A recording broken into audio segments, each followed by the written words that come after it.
Assalamualaikum warahmatullahi wabarakatuh. Hello everyone. So today we want to tell you about story of Prophet Muhammad. But first, let us introduce ourselves first. My name is Mahira Anindya Maswari. You can call me Mahira and I'm from 7A. And my name is Wafaram Tazayudoli Bilma and I'm from 782. So let's move to our conversation today, guys. Yup, today we are going to present one of the most difficult and emotional events in the early of Islam. Oh my god! The title of our presentation is Boycott of the Quraysh against Bani Hashim and Bani Muttalib. In this presentation, we will explain the background of the boycott, the suffering that lasts for 3 years, how it finally ends, and the lessons we can learn from it. Yeah! So, in the early years of Islam, Prophet Muhammad Sallallahu Alaihi Wasallam. began delivering the message of Tawhid, calling people to worship only to Allah and abandon idol worship. At first, the leaders of Quraysh did not see Islam as a service faith. They believed it would disappear on its own. However, Islam continued to grow. People from different tribes and social backgrounds accept the taqwa.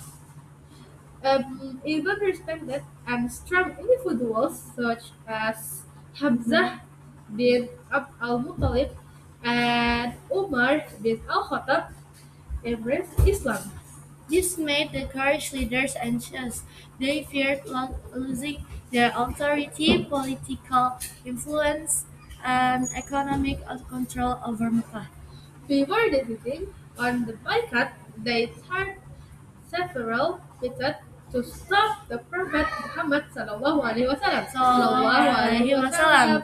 They mocked him, calling him a poet and magician, and spread false accusations about him. They hurt many Muslims, especially those who were weak and had no protection. Despite all this action, the Prophet Muhammad Sallallahu alaihi wasallam. remained firm and the number of Muslims continued to increase. Finally, the Quraysh leaders decided to apply extreme pressure, the economic and social isolation. So the agreement of the boycott, the Quraysh leaders gathered and agreed to boycott Bani Hashim and Bani Talib, the clans that protect Prophet Muhammad SAW. There was a normal document stating the terms of the boycott. The document was then hung inside the Kaaba to make it official and binding. And the agreement said that no one was allowed to trade with them. And no one could sell them food, water, or daily Oh my God. necessities.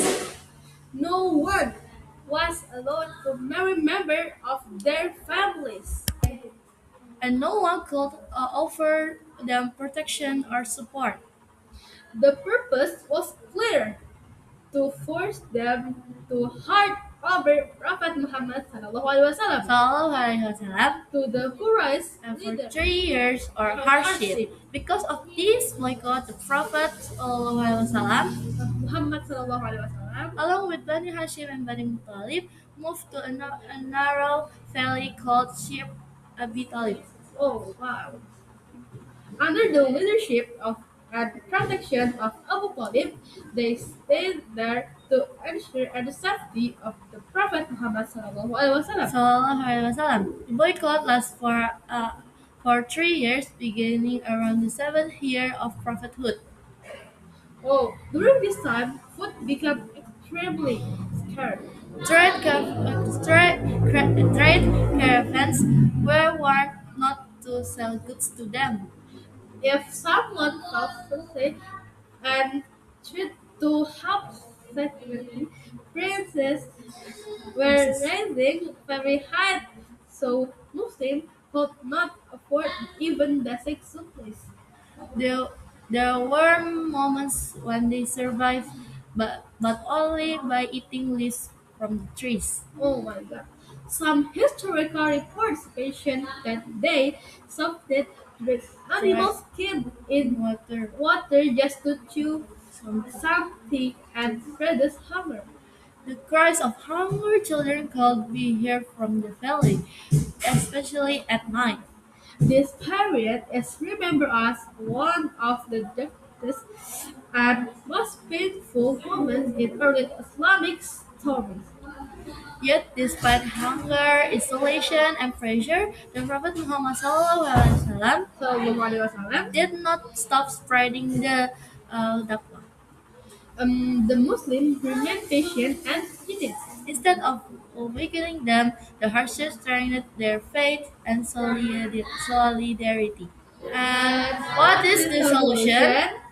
After nearly 3 years, some members of Quraysh began to question the fairness of the boycott. They realized that in a moment, elderly people and children were suffering greatly. Several leaders secretly agreed that the argument should be cancelled. When they went to Kaaba to retrieve the document, they discovered something unexpected.